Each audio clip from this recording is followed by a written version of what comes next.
Do you enjoy creepy horror stories? Be sure to subscribe and hit the notification bell for more spooky videos from Scare Street.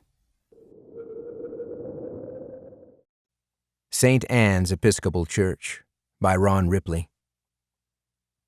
St. Anne's Episcopal Church had burned down in the winter of 1973. The conflagration had taken the lives of 8 members of the youth choir, 2 of the deacons, the choir director, and the good Reverend John Mall, who was entertaining a young woman who was not his wife. While the fire had not destroyed the entire structure, it had damaged it severely enough that a decision was made not to rebuild. In fact, the congregation had been far too small to support such a large building, and so those members of the church who were still living made the decision to abandon the land and move their religious home to a nearby town.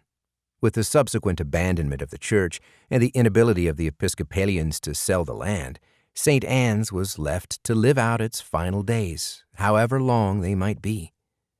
As the decades passed and nature slowly reclaimed the property, rumors grew around the church. Rumors about why the building had really burned down and why the people never went back. St. Anne's became the focal point for local ghost hunters, mediums, kooks, and crackpots. Teenagers within a 50-mile radius made the pilgrimage to say they were there at midnight and that either nothing happened or everything happened. Few stayed more than a half hour or so, and more than one visit was cut short when the daring teens discovered the small graveyard tucked into the back of the lot. Traveling to St. Anne's became a rite of passage, and it was guaranteed to be a popular place in the last few weeks of May and the beginning of June, as high school seniors graduated and prepared for their eventual transition into adulthood. George Hunt sat on the lowered tailgate of his pickup, vaping and cradling a stolen Budweiser between his legs. Around him were 20 or so fellow students from Bishop Girton High School in Nashua, New Hampshire, and they were enjoying the warm air of the late May night. The moon was nearly full, and it cast a powerful light upon the grounds of St. Anne's. George's girlfriend, Bethany, was off to one side, chatting with several of the other girls who had come. "What do you think?" George looked over and saw Ian Hathaway come to a stop a foot or so away. "About what?" George asked, feigning interest. He couldn't decide if Ian was okay or not. The kid had transferred in close to the end of the school year. Ian would graduate with the class, but he hadn't gone through the Bishop Girton experience, which meant he would always be an outsider. "This place," Ian said, waving his hand around before brushing some of his dull brown hair away from his pimpled forehead. Ian adjusted his glasses and smiled. The moonlight glinted off his metal braces, and George wondered how the other boy could stand the embarrassment. Everyone at Bishop Girton had been done with their orthodontics by their sophomore year. George shrugged. "It's just a place." "But I thought people died here." "They did," George replied, taking another hit off his vape pen. "It's not a big deal. I mean, what the hell? That was, I don't know, almost 50 years ago." "You're not worried about ghosts?" Ian asked, lowering his voice and glancing around. "Not saying I am, of course. Just curious." "The hell you aren't," George thought, and smiled. "No, I'm not worried about ghosts. No such thing. Have you ever seen a ghost?" "Seen one?" Ian shook his head. "Nope." George frowned. "Wait, you think you've heard one then?" Yeah, when I was younger," Ian mumbled. He straightened up, cleared his throat, and forced a smile. "But I was younger. A lot younger. I figured you guys must have heard lots of ghost stories. And, well, I thought maybe some of you had seen a ghost out here. What with people dying." Bethany walked up, flashed a smile of perfect white teeth, and climbed onto the tailgate to nestle beside George. He wrapped his arm around her, and she took the vape pen out of his mouth. She took a drag off of it and passed it back.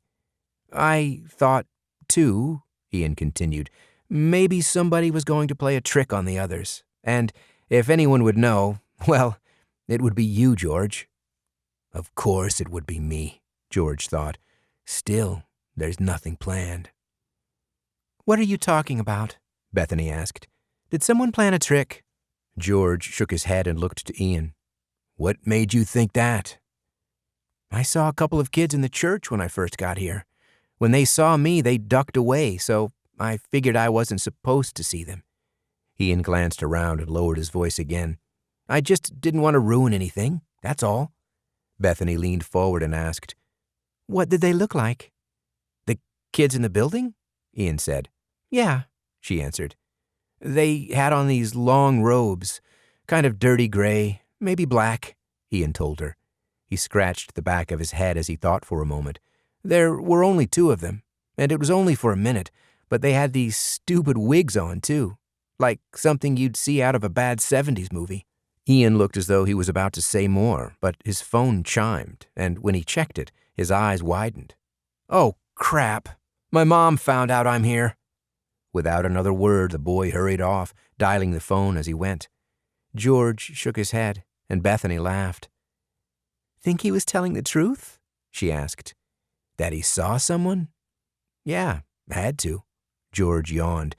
"He's like the village idiot. He aced physics and calc, but other than that, he kind of just wanders around." "Who do you think would plan a prank without letting us know?" George shrugged. "I guess we'll find out." He lifted his beer to his lips, took a drink, and then passed the bottle to Bethany, who took only a small sip before she made a face. "How can you drink that?" she asked. "I like it." He finished the bottle and tossed it into the woods off to the right. "Beats the Schlitz my uncle usually buys. I heard my mom tell my dad that Uncle Ronnie must have won a scratch ticket or something. Usually he buys the cheapest stuff there is." "Gross," Bethany shivered. "Yep." George glanced around. Ian was gone, as were a few other people. No one, it seemed, was paying any attention to the church. He set his vape pen down in the back of the truck, rubbed Bethany's thigh, and asked, "What if he really saw a ghost?" Bethany's expression changed. George focused on the church again, searching for some sign of the 2 people Ian had claimed to see. George rubbed his chin thoughtfully. "Hey, let's sneak over there and see if anyone's getting ready to scare the hell out of the group." Bethany shook her head. "You can go. I don't want to do anything other than sit here." "Come on," he said, pulling her closer. "You know you want to." "I know I don't want to," she replied, pushing him away. Her expression was one of disdain. "I hate that stupid reality ghost crap, and you know it, George. If you want to go over there and poke around, go ahead. I don't." "Fine," he grumbled, letting go of her. He pushed himself off of the tailgate and stood up. George stretched for a minute. Then he caught sight of Ian. "Hey!" George called. Ian straightened up. He appeared panicked. Ian smiled weakly and nodded to George. "Have you seen Eugene?" George shook his head. "No. He usually doesn't come to stuff like this." "Why?"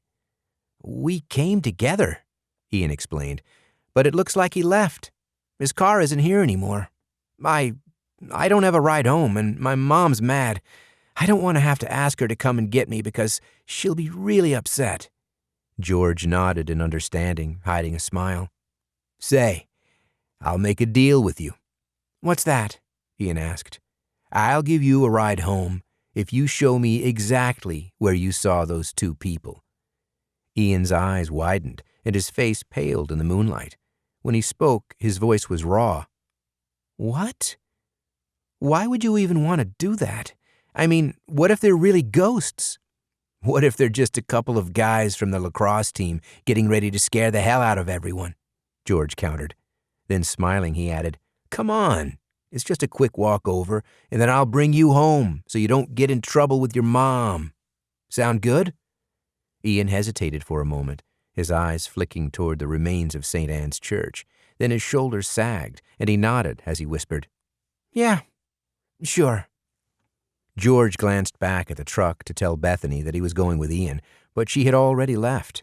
He caught sight of her a short distance away, her back to him as she talked with some of their classmates. "Whatever." "Lead the way, man," George said, gesturing to Ian. Ian slid his hands into his pockets and turned to the church. He shuffled his feet as he went, and the sound of Ian's sneakers on the grass annoyed George. "Kid is useless," George thought. So glad he wasn't at Bishop Girton for all 4 years. Man, I probably would have locked him in a locker or something. Annoying as hell. Whatever. I'll see the church, poke around, and then give him a ride home.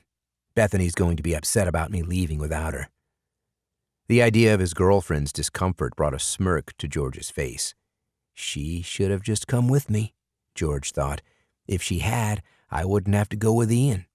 Her loss. When he turned his attention back to Ian, George found he was a good distance behind the other boy. Damn, he moves quicker than I thought. George hurried and caught up with him, soon walking beside the other guy. The conversations of the other graduating seniors faded into the background. "Have you always lived in Nashua?" Ian asked. Huh? The question had caught George off guard. Yeah, went to St. Christopher's School for elementary, Nashua Catholic for middle, and Bishop Girton for high school. So yeah, been in Nashua my whole life. Why? I was just curious, Ian explained. I moved around a lot. My mom, she was Air Force, so we were always moving. Different bases, different countries. She decided to come back to New Hampshire when she retired. Wait, your mom's already retired? George asked, surprised. Ian nodded. How old is she? She's 48, Ian told him. She did 30 years in the Air Force and decided it was enough. She went in when she graduated high school? George had considered enlisting, but his father wouldn't allow it. Yep, says it was the best thing she ever did, Ian said, grinning. Need to remember that when I talk to my dad tomorrow, George thought. I really don't want to go to Dartmouth. Why do I even need to go to college? They reached the church, and the two of them came to a stop. George looked around. So, where did you see them? Ian pointed to the right. It was around the corner there. They were just sort of standing, and then, they looked all surprised. Come on, let's go this way. George started toward the left. What? Why would we go that way if they're over here? George shook his head. Because we don't want them to know we know. We need to sneak up on them. Ian appeared worried. Really? I mean, we don't have a flashlight or anything. What if we fall in the rubble? Ian, come on, man, George sighed. There's an almost full moon. Plus, my phone has a flashlight app, and I'm pretty sure yours does too. But, Ian started. Then he nodded. Okay, fine. George grinned and led the way. Several times he glanced back at Ian to make sure the other boy was with him, and each time he looked, George saw Ian walking with his head down and his hands in his pockets. Eventually they rounded the far corner of the church and stopped in front of a large mass of brambles and tumbled bricks. We have to go over that? Ian asked, a slight whine to his words.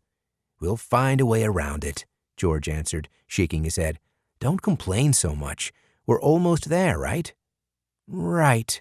So relax. Just follow me, and everything will be fine. George picked his way through the bricks, muttering under his breath when the occasional thorn scraped his bare shins. Would have worn pants if I thought I was going to climb through crap. In the moon's light, he saw a slight opening in the brambles, one that was mirrored by an open pass in the broken wall. George grinned as he pushed forward, Ian following clumsily behind him. When they reached what had once been the interior of the church, George crouched down, and Ian did the same. I don't see anything, Ian whispered. So let's go back, huh?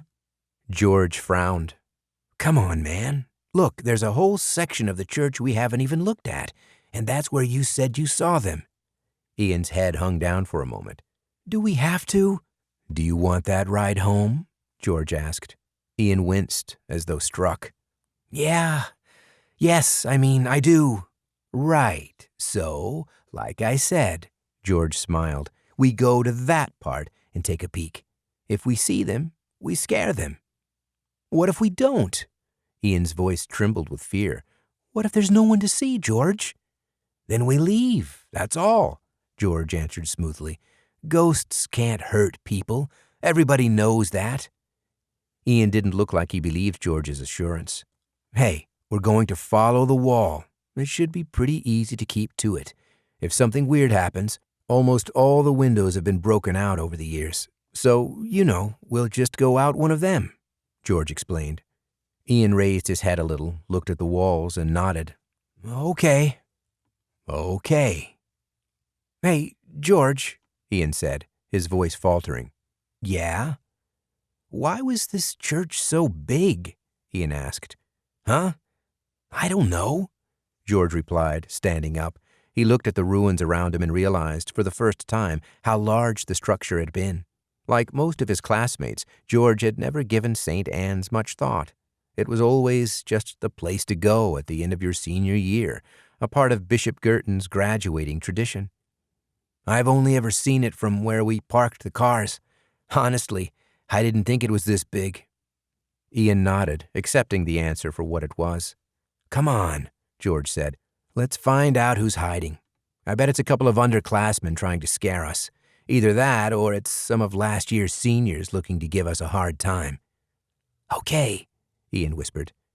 George crept toward the wall, making sure of each step. He could see some of the bricks, but many more were hidden by overgrowth or shadows where the light of the moon didn't penetrate.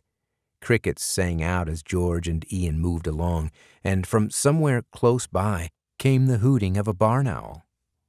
Once there was a curious flapping of wings, and when George glanced up toward the night sky, he thought he saw small shapes flitting about. "Bats," Ian said in a low voice. "They're hunting insects."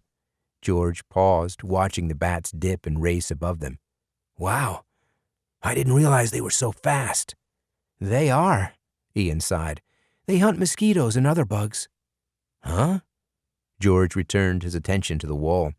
Ahead of them, the shadows were longer. Less of the ruins could be seen. It was there that Ian had seen the two teenagers. George advanced several more steps, then crouched down. Ian did the same, and when George looked over at him, he saw the other boy was shaking. "What the hell is he so afraid of?" George asked. "Nothing's going to happen. It's not like whoever's there is going to beat us up. And if it's ghosts, well, what are they going to do? Say boo?" George turned to Ian, leaned close, and whispered, "We'll go a few more feet, and then we'll turn on our flashlight apps at the same time, okay?" Ian's teeth chattered as he nodded. George took out his phone, and when Ian did the same, the boy's hands were trembling.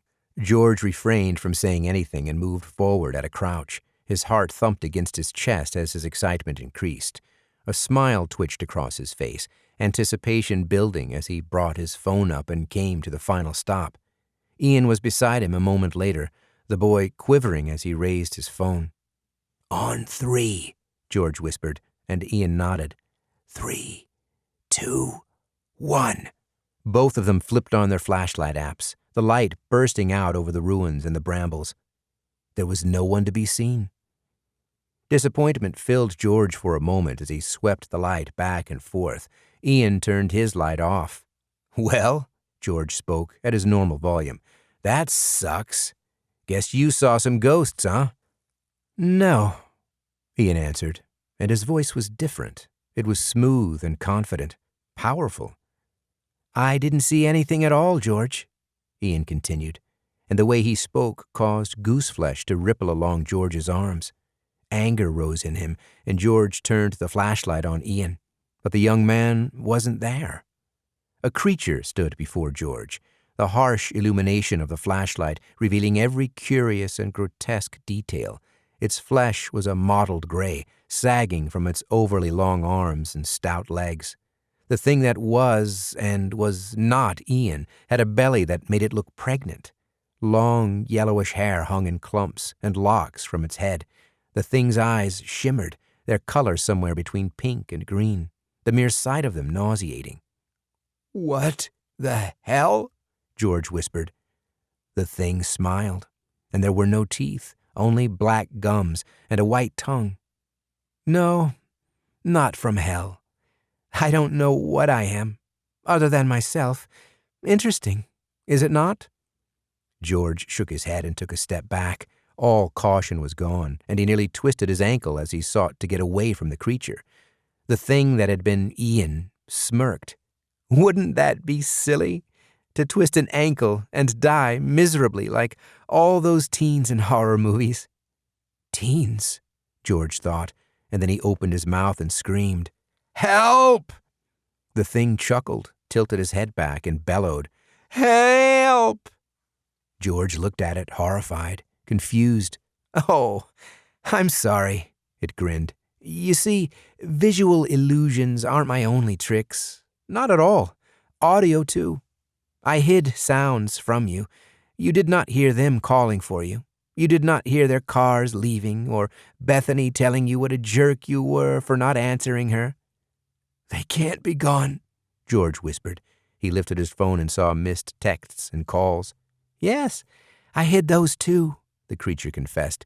"We've been out here for longer than you realize, of course. The passage of time can be a funny thing." George went to press call on Bethany's name, but the thing lashed out, striking George's hand and sending the phone tumbling into the darkness. Now, George," the thing said, "you can't go and do that. You'd ruin our time together." George squatted, found a chunk of brick and stood up with it, raising it as though to throw it. The thing frowned, and confidence surged through George. "I don't know what the hell you are, but I'm going to knock your damned brains out if you try and stop me from getting to my truck," George told the thing. "I am me, George," the thing confided. "Ian was the name of the boy I assumed when I consumed. Do you understand?" George blinked. Then understanding and horror filled him. With a shout, he threw the bit of brick and screamed in horror as the creature swatted it aside effortlessly. "I'd like to comfort you," the thing continued. "I'd like to tell you that I picked you because you're worthy, that you're intelligent and powerful. But that would be lying, and I lie enough as it is. You'll forgive me, I hope, if I savor this little interaction. I don't eat often, and thus it is rare for me to have the opportunity to speak about who and what I am." George's eyes darted back and forth before he spotted an opening to the left. Without a sound, he made a dash for safety. A blow struck him in the side and sent him sprawling to the ground. He gasped as something sharp struck him in the stomach, knocking the wind from his lungs. Struggling, George attempted to scramble forward to escape, but the creature was there. George would have screamed had he the breath to do so. The creature's touch was hideous, smooth and revolting as its hands settled around his neck. George was hoisted off the ground, and he tried to kick the thing. The creature only laughed and easily brushed the blows away. It started to walk out of the ruins as it asked, "Do you know why I did it here?" George swore in response. "Foul, foul language," the thing sighed. "Well, I'll tell you anyway. As I said, I so rarely have the chance to talk freely. Now, where was I? Oh, yes, location. Back in 73, the pastor here discovered that one of his choir members was not the young man who he claimed to be. I'm still not sure how he did it, but he did. He was going to do something rash, something along the lines of revealing who I was to the congregation. This from a man cheating on his wife. The hypocrisy," the thing muttered. "I certainly couldn't allow that. I rather enjoyed the church, the community. It's rare that I dip into an area more than once in 100 years. People have a curious communal memory, I've discovered. Where was I? Oh, yes. I decided it was necessary to burn the church down. I had to leave, of course, but only after feigning my own death."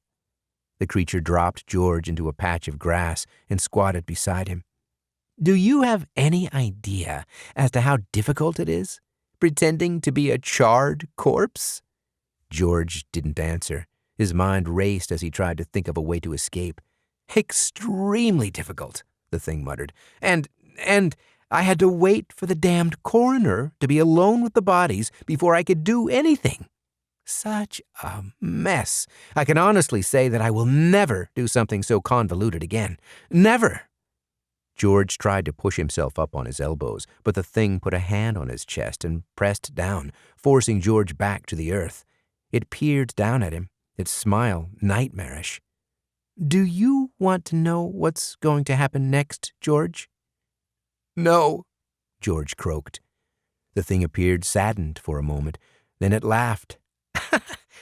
Why am I even asking you? You are quite literally a captive audience. George's hands searched for a rock or a stick, but all he found was grass. Here's what's going to happen, George, it whispered, its tone low and inviting. I'm going to eat you. It's a long process, I'm afraid, and as I've learned over the years, it's best if I start at the feet. For some reason, the endorphins all rush to your brain, and I'm able to obtain most of your memories and personality. People will know, George shouted, finding his voice. They might, it replied. Then, in a conspiratorial tone, it added, I'll tell you a secret. When I'm done eating you, I'll get your phone and text Bethany. She'll be angry, of course, but I'll tell her I had car trouble and that Ian's mother had to come and pick him up. They'll have jump-started my truck, and I'm on my way home. I will tell her that. I'll call her when I'm at the house. I might even tell her I love her. George laughed.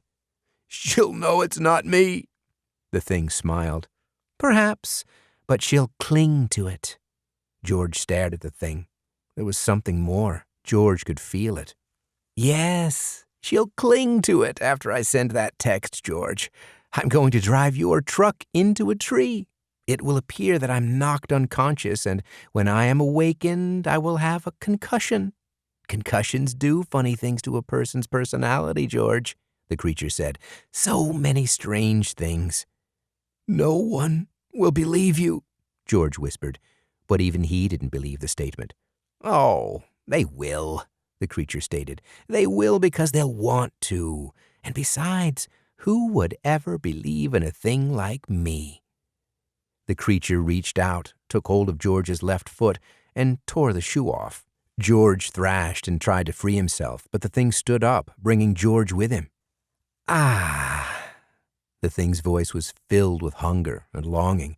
It has been some time since I ate George. Years since I claimed Ian. Do you know, he didn't scream, not once, when I devoured him? Please, George whimpered, please don't do this. I'm hungry, George, the creature responded. The thing's lips closed around George's foot, and unlike Ian, George screamed.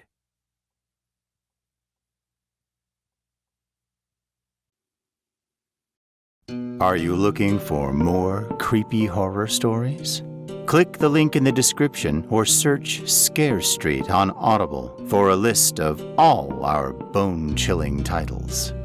Don't forget to like, subscribe, and hit the notification bell for more spooky videos from Scare Street. See you in the shadows.